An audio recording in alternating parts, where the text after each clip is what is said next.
Amelia. In today's stories, a new crime wave is sweeping the country in the form of woolen graffiti. Scientists have invented an invisibility cloak. We help them find it and the latest in weather around the country. But first, a story that will turn your world upside down. If you think the world is getting more and more topsy-turvy, turns out you're right. Builders in Germany have built an upside-down house, and before you think they may have read the plans upside down, they did it on purpose. The wacky abode was built as a tourist attraction as well as being a comment on the state of the world. The house is 23 feet tall and it rests on the roof and has steel beams in the attic. Inside the house there are beds screwed into the ceiling, upside-down wardrobes, an upside-down kitchen and even an upturned bathroom, though it's not known if anyone has tried to have a bath in it or go to the toilet. Normally a house like this would take 3 weeks to build. This one took over 4 months because workers kept getting confused by the strange angles of the walls. Many tourists visiting the house complain of feeling sick and dizzy after just a few minutes inside. We now cross over to our reporter Andy, who is inside the house. How are you feeling, Andy? Thanks, Kendall. I'm here with the owner of the house, Amanda, and I'm feeling, well, upside down, to be honest. So, Amanda, what made you decide to build an upside-down house? Well, I wanted to attract tourists to my beautiful house and show them the beauty of the upside down. What comment do you feel the house makes about the state of the world? Well, I think that day by day the world's getting more topsy-turvy and my house definitely shows it. What are some of the challenges of living in a house where everything's upside down? Well, you can't do your daily chores like go to the bathroom, eat, go to sleep, because you always fall off the ceiling, break your bones, or hurt yourself really badly, and that's no good for me because, as you can see, my days are nearly over. Wow, that is sad. Now to conclude, I'd like to ask you one more question. How hard was it to build your upside-down house? Well, a normal house takes 3 weeks to build, but this house took 4 months because the builders kept on getting confused about the angles of the beams that needed to go into my walls. Wow, thank you so much for joining us. I'm Andy for the GisInt Remix News. Back to you in the studio. Sandy, even watching that makes me feel like vomiting. And now, for a story that is truly out of sight. Look out, Harry Potter. The world of science is catching up.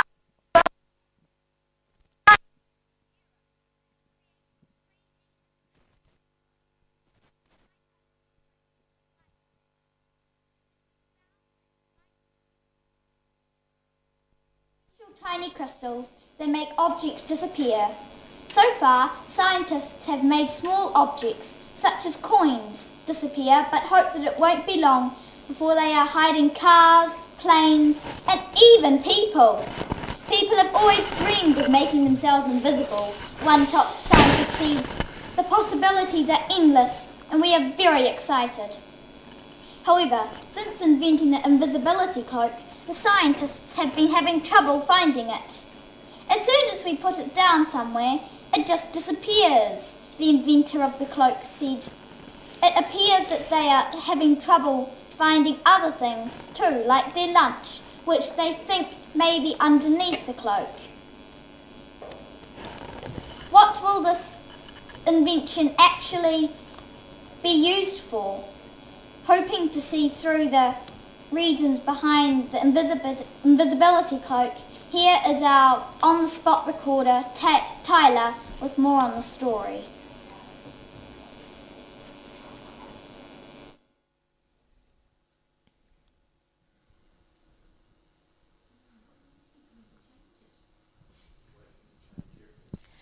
Hello, I'm Tyler, and with me is Professor Wilson, one of the scientists behind the invisibility cloak. Hello, and thanks for joining us. What made you invent the invisibility cloak? Well, the thing that inspired me was actually a fictional story, the Harry Potter series. When most people ask about Harry Potter, they think of Boy Wizard versus Lord Voldemort. So when I see it, I see Boy enters cloak and just disappears. Can you show me how the invisibility cloak works?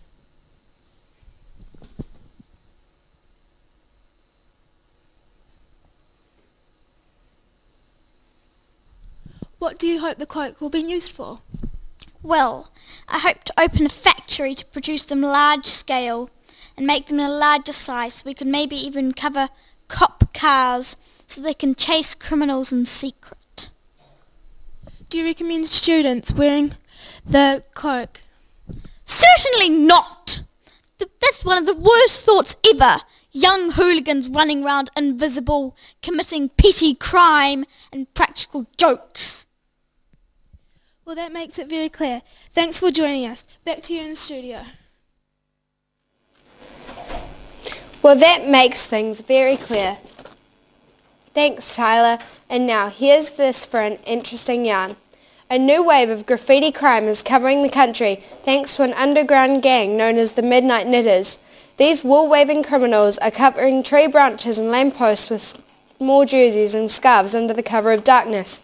Police say the knitted activities of the gang are illegal because the woolly crimes are being done on public property without permission. The popularity of woolen graffiti is growing, and more public objects are being wrapped up every night. But the problem is growing, police say, and warn that if the Midnight Knitters aren't caught soon, every tree, lamppost and traffic light in the country will be warmly dressed against the cold. The problem is spinning out of control. They're a close-knit group of dyed-in-the-wool criminals. We are stitching together a case, but it's not seamless. There are no real pattern to the crimes, a police spokesman said today. So far, the criminal knitters have escaped arrest and continue to pull the wool over the eyes of both the public and the police. We go now to location with our investigative reporter Elena, who has an exclusive interview with one of the Midnight Knitters gang. Thanks, Kendall. I'm Elena, and joining me in this top secret location is a member of the Midnight Knitters gang. Hello, random fella, and thanks for joining us. Hi, I'd just like to have a shout out to all my gang. Hey guys, yeah, I'm on TV. No, you did. And Mum, hey Mum. What led you into the dark underworld of knitted graffiti? Oh, just all my mates, eh? They all do it. It's just the groovy thing to do. Yeah. Do you see yourself as a criminal? No way. Why not? Well, I just like to have my fun like everyone else. You like to go bike riding and I like to go graffitiing with my knits. Well, not these knits. Not that I have them or anything. Apart from trees, lampposts and traffic lights, what else would you like to graffiti with your woolens? Ferris wheels, roller coasters, my mum, cars and people. Okay. And our last question, do you think that you're wasting your money on wool?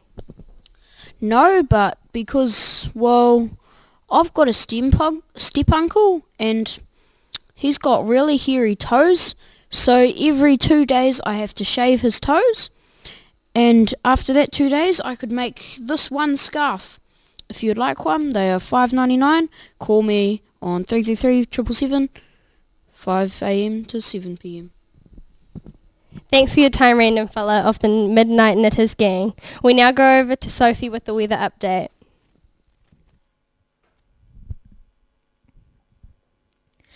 Thank you, Elena, and good evening, New Zealand. Let's have a look at tomorrow's weather. Starting in the far north in Kaitaia, look out for some pretty flash flooding and raindrops as big as your head. If you're going outside, wear a hat. Moving down to Auckland, there'll be a mix of fair conditions and unfair conditions, but those are the conditions and you'll just have to accept them. There is no weather at all for the Bay of Plenty. It is taking a short holiday, but is expected to be back in before the weekend. In Napier and Hastings, the weather will sometimes be changeable and sometimes not. We really have no idea what will happen there. In Taranaki, a mild depression brings with a very dull day, with no highlights at all. It'll be overcast and gloomy all morning, but things should cheer up by the evening, so don't worry, everything will be fine. Wellington will have another capital day. There will be no winds at all. The day conditions will be so pleasant they'll actually be extreme. On the top of the South Island, Kaikoura can expect to have a good day.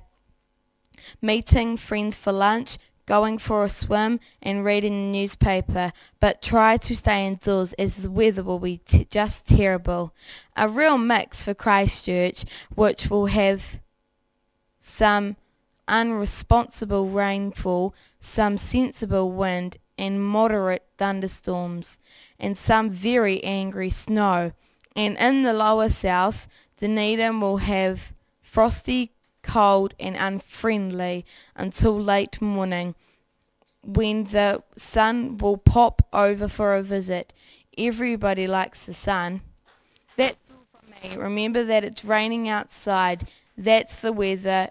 Good night, New Zealand. Now back to the news desk with Kendall and Amelia. Sophie. Well, that's all we have time for. We hope you've enjoyed this evening's new broadcast. Thank you all for watching, and we'll see you again next time. Until then, I'm Kendall. And I'm Amelia. For the GisInt Remix. Goodbye.